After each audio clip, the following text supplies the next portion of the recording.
Salmo 23 é o livro e o capítulo que nós vamos tomar por base. Salmo 23. O Senhor é o meu pastor, nada me faltará. Ele me faz repousar em pastos verdejantes. Leva-me para junto das águas de descanso. Refrigera-me a alma. Guia-me pelas veredas da justiça, por amor do seu nome. Ainda que eu ande pelo vale da sombra da morte, não temerei mal nenhum, porque tu estás comigo. O teu bordão e o teu cajado me consolam. Preparas-me uma mesa na presença dos meus adversários. Unges-me a cabeça com óleo. Meu cálice transborda. Bondade e misericórdia certamente me seguirão todos os dias da minha vida, e habitarei na casa do Senhor para todo sempre. Amém. Irmãos, podem sentar.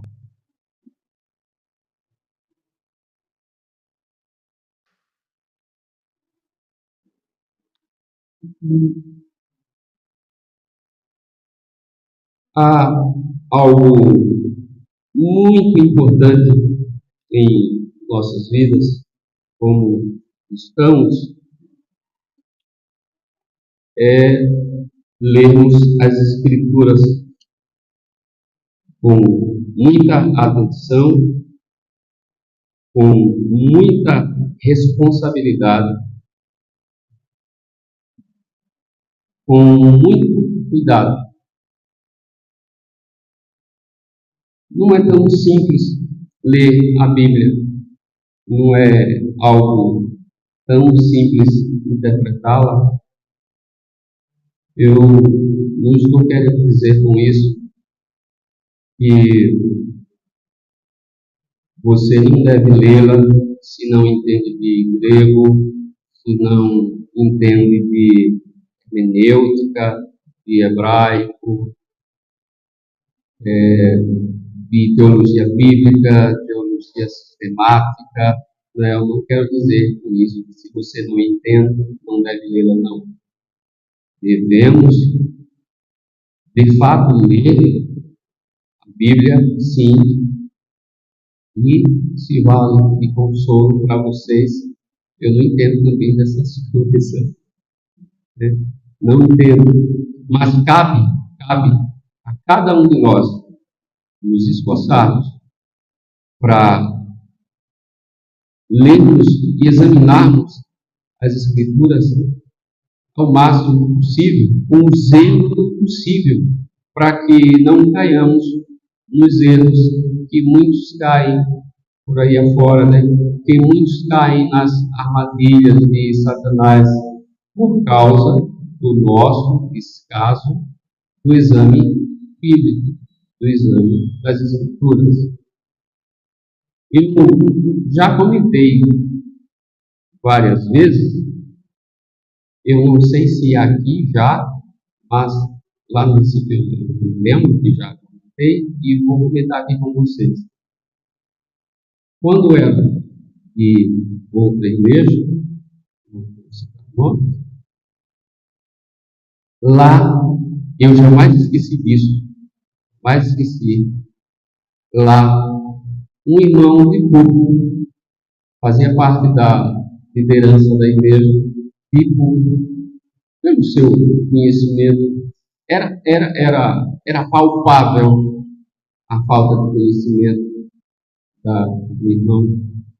E de culto, ele dizia para as irmãs da igreja não depilarem as pernas, porque era pecado. não convinha às mulheres depilarem as pernas. Que texto ele tomou por base? Aquele texto que diz que a terra é o escabelo de seus pés. Imagine o nível de inteligência desse irmão, de estudo apurado da Bíblia, né, para usar esse texto para embasar essa ideia dele. Fiquei horrorizado. Isso foi há muito tempo, né? Fiquei horrorizado com isso. Mas é para você perceber o que muitos fazem por aí. Isso por falta do exame bíblico. Do exame bíblico de busca de estudos de grandes teólogos para nos ajudar, para nos orientar. Né? Então, vejam, quantos não usam versículos bíblicos isolados para servir de amuleto, para dar apoio ao que as pessoas defendem, sentidos completamente equivocados, desprovidos de um exame sério da Bíblia. E quantos não têm a Bíblia em casa, no Salmo 91 aberto, e usam o argumento dizendo que é para proteger sua casa, suas famílias, é totalmente desprovido de um exame sério da Bíblia. No exame das Escrituras, né, o que se tem de saber? Quem escreveu o livro? Que contexto o escritor viveu? Que tipo de literatura ele usou no seu livro? E aí eu peguei dois exemplos. Por exemplo, o livro de Provérbios. Quem escreveu Provérbios? Salomão. Qual o contexto histórico que Israel vivia no livro de Provérbios, escrito por Salomão? Época em que a igreja de então, né, o povo de Israel, vivia numa situação de situação econômica abençoada, próspera. E que tipo de literatura ele usou? Poesia hebraica. Apocalipse, outro exemplo. Quem escreveu? João, evangelista, o discípulo amado. Que contexto histórico ele escreveu a Israel, que estava vivendo sob o domínio de Roma, o líder militar de Roma, perseguiam a igreja. Que tipo de literatura João usou? Literatura apocalíptica. Então, quando examinamos a Bíblia, a gente tem que saber dessas coisas, vislumbrar ao menos. Não sabe, conhece, vamos de ajuda a alguém. Então, irmãos, é difícil pregar num texto tão conhecido como esse, não é? Que já é tão conhecido da igreja, ainda mais quando somos tão bem servidos com os nossos seminaristas, nosso pastor, mas a Escritura, ela se renova a cada manhã, a palavra de Deus se renova a cada dia. O Salmo 23 que lemos certamente é um dos textos mais conhecidos, até pelos ímpios. Os ímpios até numa roda de conversa, se exigir deles algum conhecimento no sentido da Bíblia, eles vão dizer logo, Salmo 23. Então, de fato, é um texto maravilhoso. E quem lê já cria um cenário vislumbram o cenário. A própria leitura em si já lhe traz isso. Lhe chama a criar um quadro. Né? O Salmo 23 lhe chama para isso. Então, tendo falado isso, nós vamos ver, antes de discorrermos aos versículos, de fato, eu quero fazer menção de duas figuras aqui: a figura do pastor e a figura da ovelha. A profissão de pastor de ovelhas em Israel era desprezada. Para alguns, não passavam de homens sujos e homens sem ideias. Esses pastores de ovelhas. Para os egípcios, pastor de ovelhas era algo abominável para os egípcios. Mas para as ovelhas, o pastor era o seu porto seguro. Era nele que ela se livrava, estava acolhida dos sérios perigos que passavam.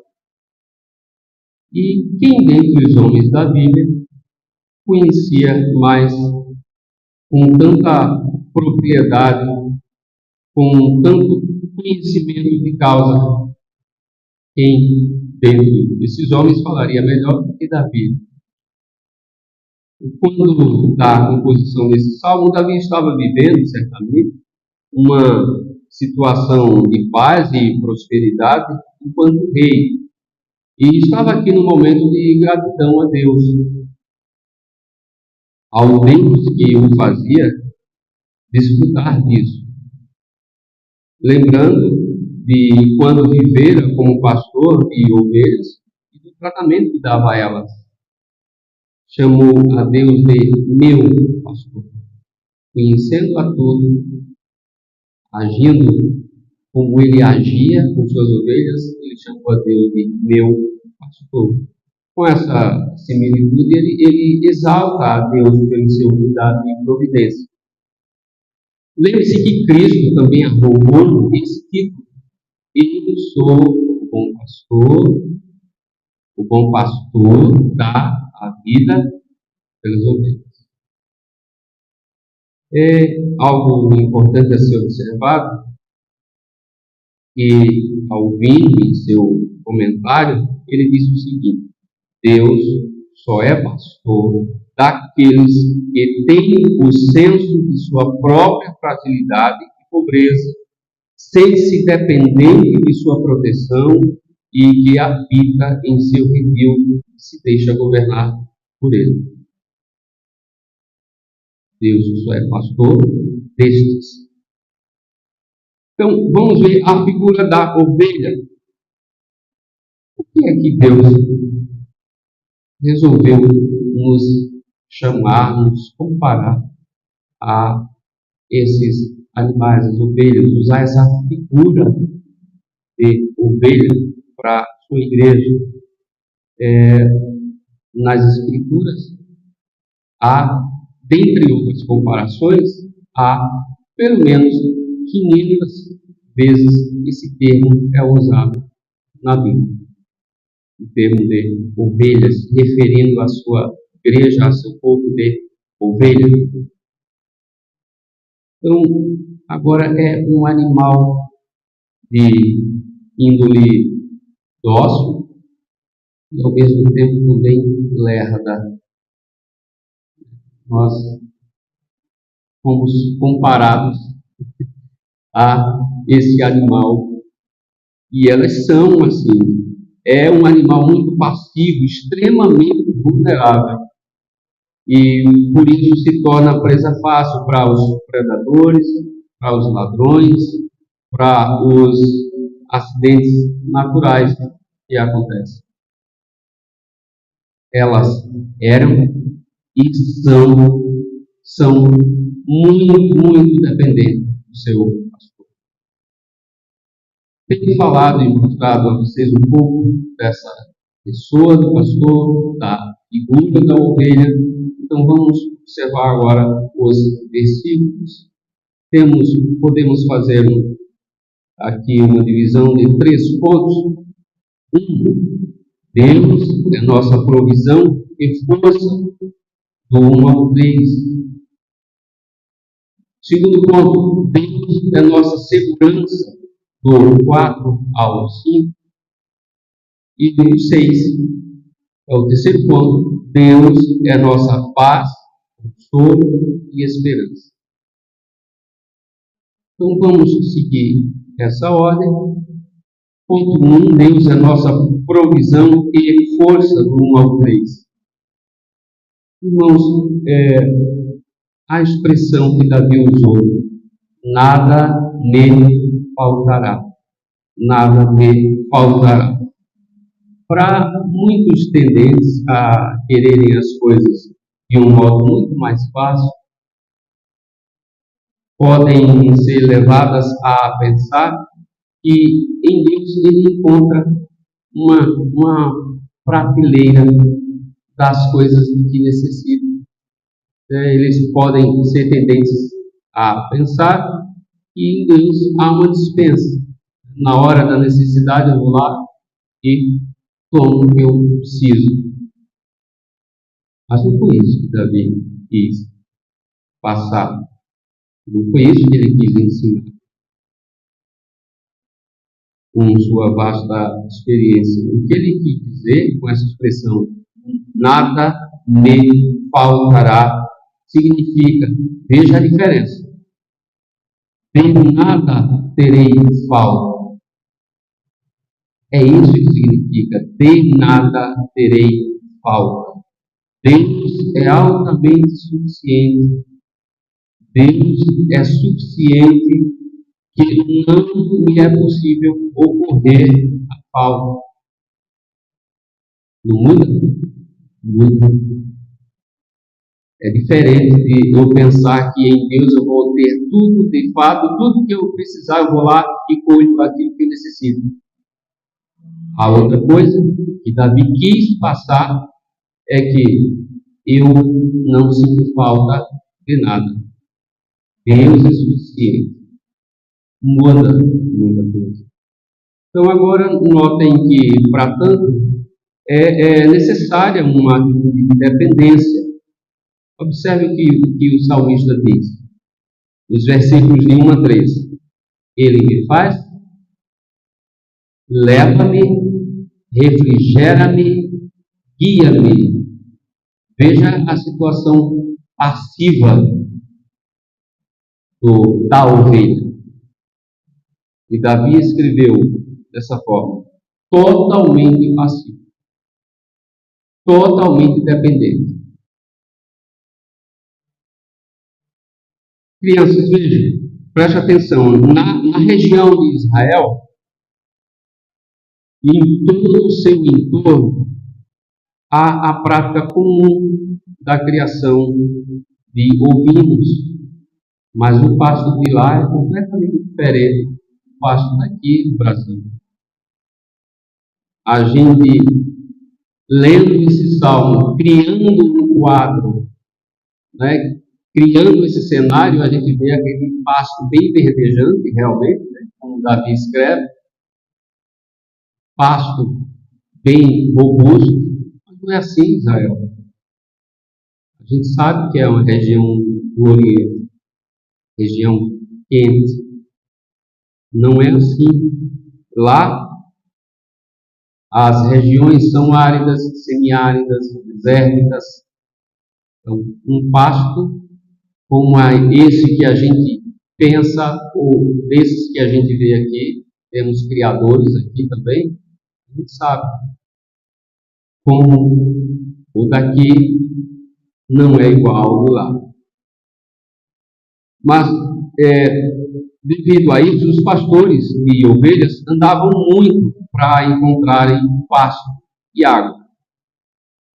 Vejam, como já disse, a dependência da ovelha é tão grande que, se a água que foi encontrada, vejam a dependência dela, a água que o pastor de ovelha encontrar nas suas andanças, né, à procura de pasto e água.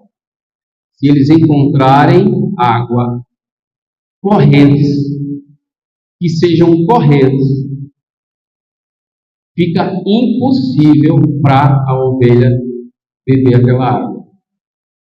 O que é que o pastor vai fazer? Comumente faz. Ele toma uma vasilha, ou então, com as próprias mãos, ele dá de beber à ovelha. Porque, por sua tamanha dependência, até correntes de águas fluindo muito rápido, elas não bebem. É por isso que Davi escreve: guia a águas tranquilas. Então, conhecendo esse trato, Davi compõe em sua poesia, escreve justamente isso que eu falei: leva-me para junto das águas de descanso, ou, outras traduções, águas tranquilas. As veredas da justiça devem ser entendidas como caminhos acessíveis e planos. Veredas da justiça devem ser entendidas como caminhos acessíveis e planos. E isso não é atribuído para nós, a mim ou a você, como algo meritório, mas é a bondade de Deus, concedendo tudo por amor do seu nome, como Davi escreveu. São bênçãos que procedem de sua livre e soberana graça e benevolência. Vejamos o ponto 2. Deus é nossa segurança, de 4 a 5 versículos. No 4, você lendo, perceba que é como se a ovelha mirasse no seu querido pastor e dissesse: veja, no versículo 4, o que é que ele diz? A ovelha diz: ainda que eu ande pelo vale da sombra da morte, não temerei mal nenhum, porque tu estás comigo. O teu bordão e o teu cajado me consolam. O pastor de ovelhas, em sua ida para o campo e quando do seu retorno para casa, às vezes passava por ravinas. E nessas ravinas havia muito, eles encontravam muito aqueles caminhos acidentados, que nesses locais a gente sabe que às vezes há chuvas torrenciais e aquele volume de água acaba levando aquele solo arenoso e acaba fazendo aquelas valas acidentadas. Então, é isso que Davi se deparava muito nas suas caminhadas para levar o seu rebanho. É como ele escreve. Então, isso é causado pela erosão das chuvas. Então, as ovelhas passavam à beira desses precipícios e sofriam grandes riscos. No entanto, a ovelha seguia o pastor com plena confiança, sabendo que está em segurança. Diferentemente do pessoal da teologia da prosperidade, que não passam por adversidade, que vivem no país de Alice, país das maravilhas, eles dizem que não deve passar por aflições, mas o salmista diz: ainda que eu ande. Ele não está dizendo que não deveria ou não andaria jamais. Ainda que eu ande, tu estás comigo. Abacuque também usou esse termo, essa frase nesse sentido. Lembram? Abacuque escreve: ainda que a figueira não floresça, Então, Israel passava por suas péssimas situações, Israel foi levada cativo para a Babilônia. E aí eu pergunto a vocês: Deus os abandonou? Não, Deus não os abandonou. Passaram por maus bocados, mas não foram abandonados. Então, mesmo os verdadeiros crentes são suscetíveis a muitos perigos e as mais diversas aflições, ainda que habitem em segurança sob a proteção do Pai. Mas é assim para que saibamos que necessitamos dos cuidados e da providência do nosso Deus, assim como uma criança depende de seu pai. Deus faz a gente passar por essas situações difíceis também. E aí Davi diz: teu cordão e o teu cajado me consolam. Estes eram instrumentos que não podiam jamais faltar nas mãos do pastor de ovelhas.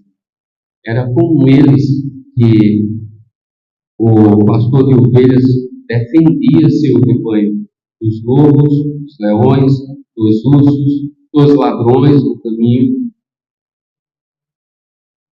Lembremos que quando Davi foi recrutado para lutar contra Golias, falou sobre essa situação. Que já havia matado o urso, já havia matado o leão.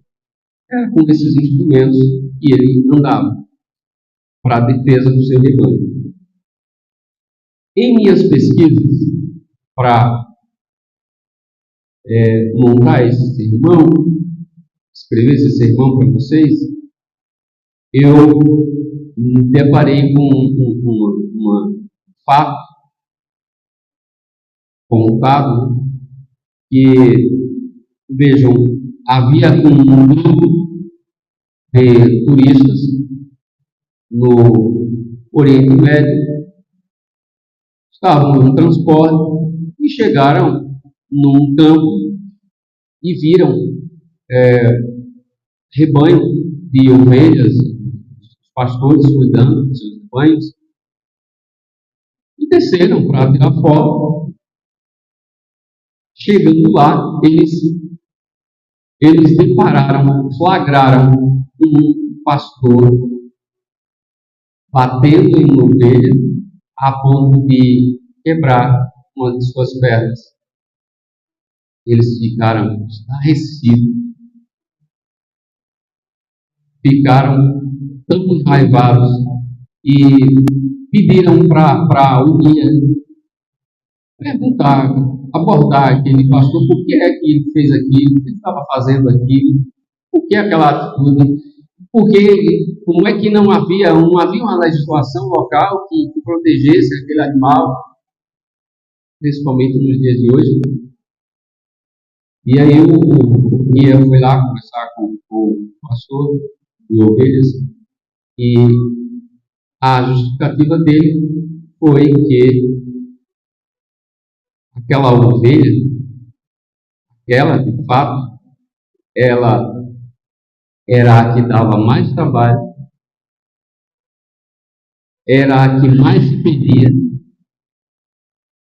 era a que mais se afastava do rebanho, era a que mais passava por conta disso, nos riscos das emboscadas por conta disso. Então, era comum entre eles, os pastores de ovelhas, fazerem isso, quebrarem uma perna ou uma pata da ovelha, para que ela não saísse mais de perto dele. A intenção era essa, era protegê-la. Não era para que ela estivesse... Ela sempre se desgarrava da turma, do rebanho, que era justamente a mais arredia. Então eles tinham esse costume. Aí que foram entender a situação de fato como era. Então, O mais difícil, depois de tudo, era que ele teria de levá-la para casa nos ombros. Teria de botar ela nos ombros para poder carregá-la até em casa. Esse era o mais difícil. Mas essa era, ou é, sem ser ainda é, a cultura deles. Não é porque eles não amavam ou não zelavam. Era justamente o zelo. Fazia isso para proteger, para estar perto. Então, irmãos, é diferente conosco? Não é diferente conosco. O nosso sumo pastor também faz isso com você.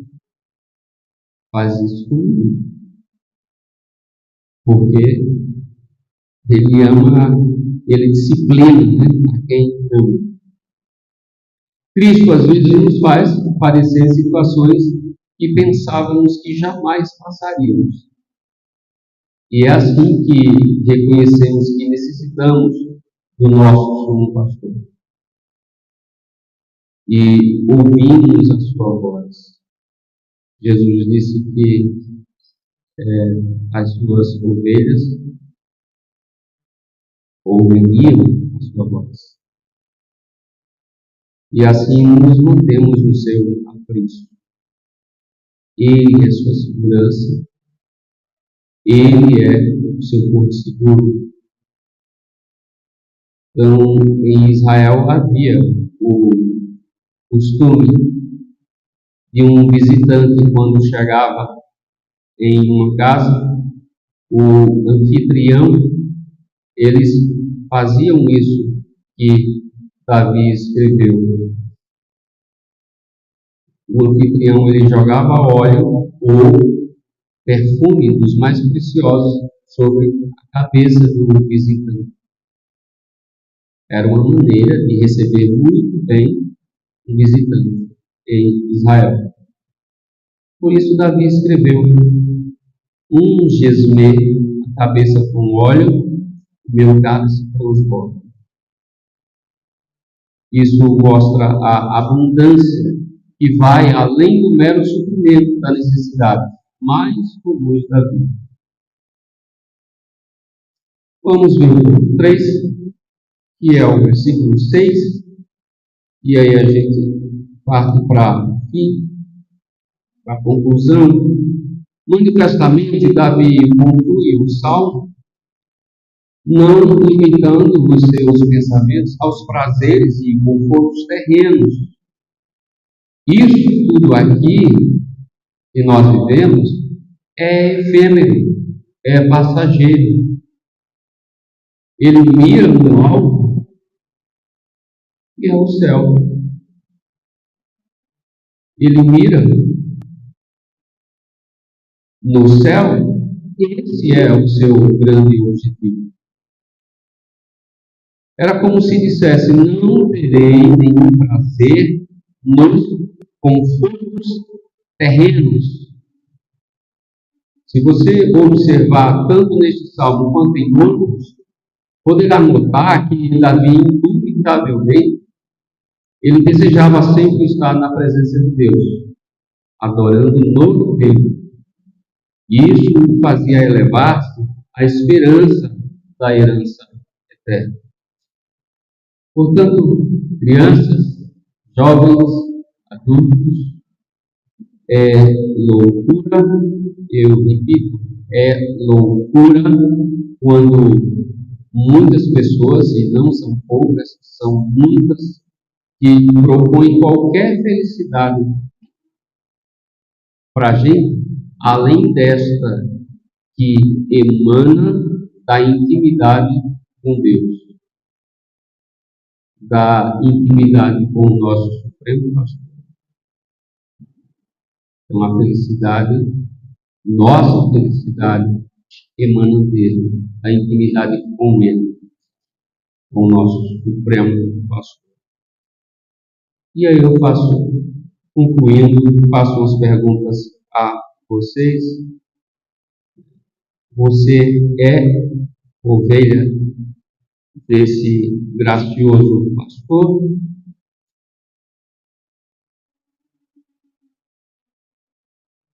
Você está no aprisco desse pastor, vivendo sob seus cuidados e providência?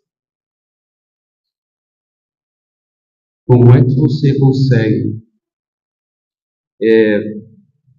forças para se levantar quando tudo ao seu redor está dando errado? Quando uma tristeza profunda aparece ou quando os seus planos são frustrados? Como é que você se comporta quando o sumo pastor lhe corrige de maneira dolorosa?